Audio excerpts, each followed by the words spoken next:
जय Malhar news चॅनलच्या सर्व प्रेक्षकांना सपना चौधरीचा नमस्कार। नंदुरबार शहरात जिल्हा पोलीस अधीक्षक श्रवण दत्तयस यांच्या मार्गदर्शनाखाली नंदुरबार शहर वाहतूक शाखेची दमदार कारवाई। शहरातील गजबजलेल्या ठिकाणी वाहतूक सुरळीत करण्यास पोलीस प्रशासनाने उचलली कडक पावले। जनतेतून पोलिसांच्या या धाडसी कार्यवाहीचे स्वागत। नंदुरबारमध्ये आज वाहतूक पोलिसांनी थेट आठवडे बाजारातील बेशिस्त फेरीवाले आणि वाहनधारकांना चांगलीच चपराक दिली आहे। नंदुरबारमध्ये मंगळवारी भरीत असलेल्या आठवडे बाजारात सुभाष चौकापासून ते थेट आतील मंगळ बाजार भागात दर आठवड्याला बेशिस्त वाहनांच्या पार्किंगमुळे मोठी वाहतूक कोंडी होते। त्यातच फेरीवाले अवैध पद्धतीने रस्त्यावर दुकाने थाटून थेट रस्ता चढवतात।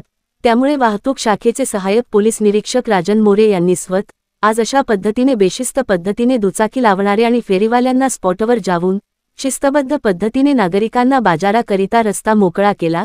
त्यामुळे अनेक वर्षानंतर नंदुरबारमधल्या गजबजलेला भाग थेट पंचायत समिती जवळील असलेल्या उड्डाणपुलापासून ते शहरातील अंधारे चौक, जुनी नगरपालिका, नेहरू पुतळा, हाट दरवाजा, अमृत चौक आदी भागात असलेल्या बेकायदेशीर वाहतूक पार्किंग तसेच बेशिस्तपणे रस्त्यावर ठिकठिकाणी लावल्या जाणारे हात लॉरीधारक व तात्पुरत्या स्वरूपात दुकाने लावणाऱ्यांकडून मोठ्या प्रमाणावर वाहतुकीची नागरिकांच्या वर्दळीची कोंडी होत होती।